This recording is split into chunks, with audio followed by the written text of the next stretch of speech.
Take simple online surveys. Get paid for your opinion up to $75 per survey completed.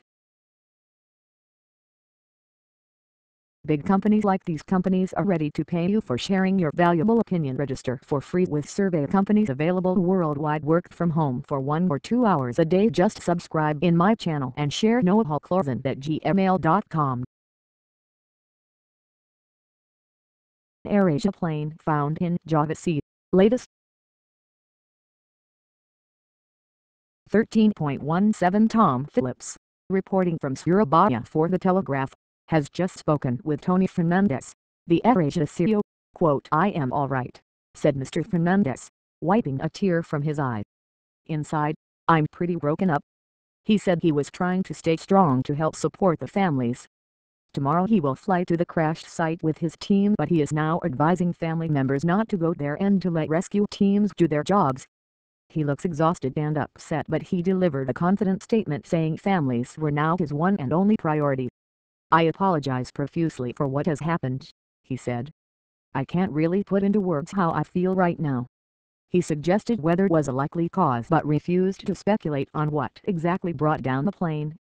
"The weather in Southeast Asia is bad at the moment," he said. 12.37 Malaysia Airlines has just issued the following statement.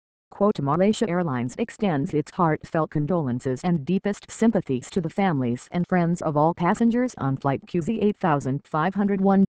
As an airline that has recently experienced such great sadness, we stand in solidarity to offer our thoughts and prayers to everyone affected by this tragedy and with the team at AirAsia. This is indeed a sad time for everyone working in aviation and for all guests who fly. We urge everyone to stay strong during this extremely trying time and to always respect the grieving families." 12.25 Our correspondent in Indonesia, Tom Phillips, was at the conference. He says, quoting, "Indonesia's president has just made the very brief and somber statement to press here at Surabaya Airport. After meeting with family members at the crisis center, he faced the cameras and vowed to recover the victims' bodies as soon as possible. I am so sorry and sad for this accident. I hope the families can stay strong while facing this tragedy. That is all I can say," Joko Widodo said. He said the immediate focus was recovery the bodies of the 162 people on board, but warned that would not be easy. "The location is foggy and there are lots of big waves, 2 to 3 meters high," he said. The president is now back with the families again in a private meeting. Tony Fernandez is expected to address media soon. 12.11 And that's the end of that very brief press conference from the Indonesian president. 12.10 Widodo, "The site is very foggy and the waves are 2-3 m high."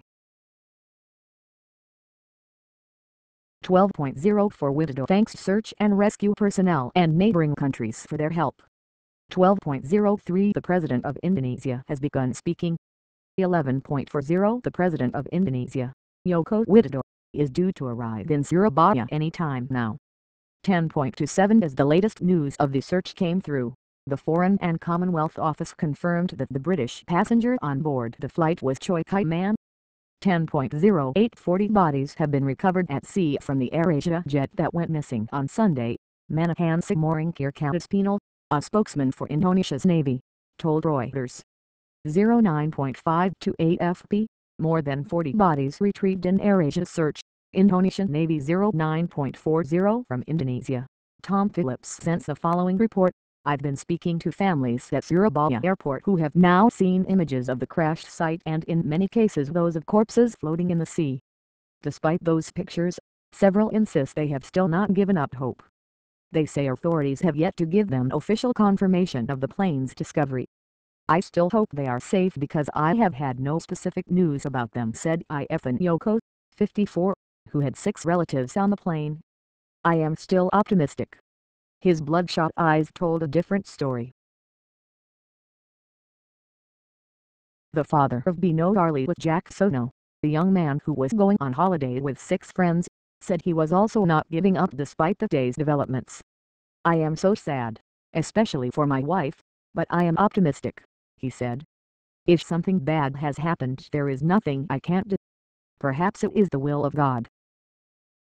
09.27 The Indonesian Vice President will be giving a press conference in Jakarta soon. 09.20 The Mayor of Surabaya, Tri Risma Harini, has been comforting relatives. Quote, "You have to be strong. They are not ours, they belong to God."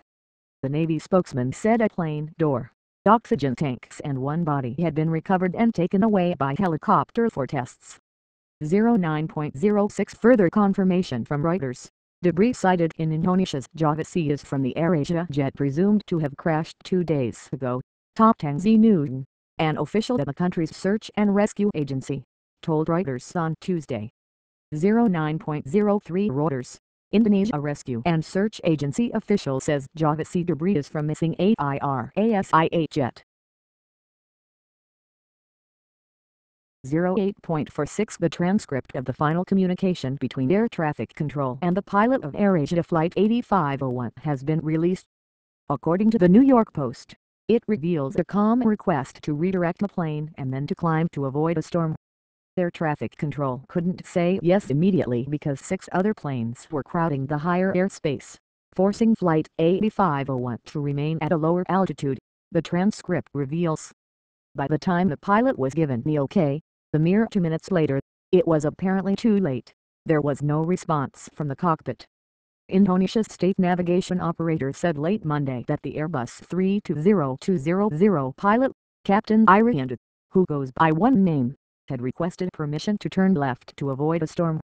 The request was granted and the plane turned left for 7 miles. The captain then sent his fateful message at 6:12 a.m., saying, "Request to higher level," according to AirNav Standards and Safety Director Wisnu Darjono, as quoted by the Jakarta Post.